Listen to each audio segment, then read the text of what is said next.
2.0 படம் முடிஞ்சு போச்சு. ஆனா என்னன்னா அதோடைய சிஜி, அந்த பெரிய பேர்டு கேரக்டர் வந்து ஒரு சிஜி கம்பெனி ப்ராமிஸ் பண்ண டயத்துல அந்த நான் எதிர்பார்த்த மாதிரி அவங்களால டெலிவர் பண்ண முடியல. அப்படின்னும் போது அது அப்படியே படத்துல விட்டா அது கண்டிப்பா ஸ்பாயில் பண்ணிடுன்றா திருப்பி ஸ்கிராச்லேருந்து அந்த பேர்டை கிரியேட் பண்ண வேண்டிய ஒரு சுச்சுவேஷன் வந்துச்சு. ஸோ அந்த பேர்டை திருப்பி கிரியேட் பண்ணி அதோட போஸ்ட் ப்ரொடக்ஷன் விஎஃப்எக்ஸ்லாம் முடியறதுக்கு 1 வருஷம் ஆகும் அப்படிங்கிற ஒரு சூழ்நிலை வந்தது.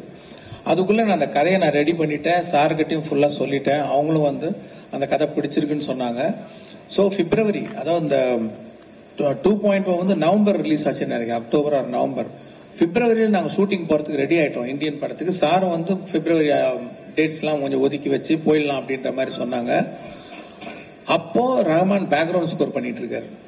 ஸோ 2.0 பேக்ரவுண்ட் ஸ்கோர் வந்து ஹெவி, ரொம்ப கஷ்டம். அது பெரிய பேர்டன் அவருக்கு. ஸோ அது மேலே நீங்கள் சாங்கையும் போய் கம்போஸ் பண்ணி கொடுங்கன்னு கேட்டோன்னா ப்ராக்டிக்கலாக it's very difficult for Rahman sir.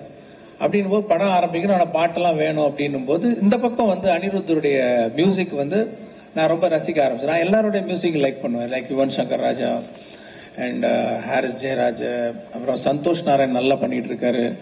So எல்லாரோடையும் ஒர்க் பண்ணணும்னு எனக்கு வந்து ஒரு இது இருந்துகிட்டே இருக்கும். அப்போ அனிருத்துடைய மியூசிக்லாம் அவர் போட்டுக்கிட்டு வர பாட்டெலாம் எனக்கு ரொம்ப பிடிச்சிருந்தது.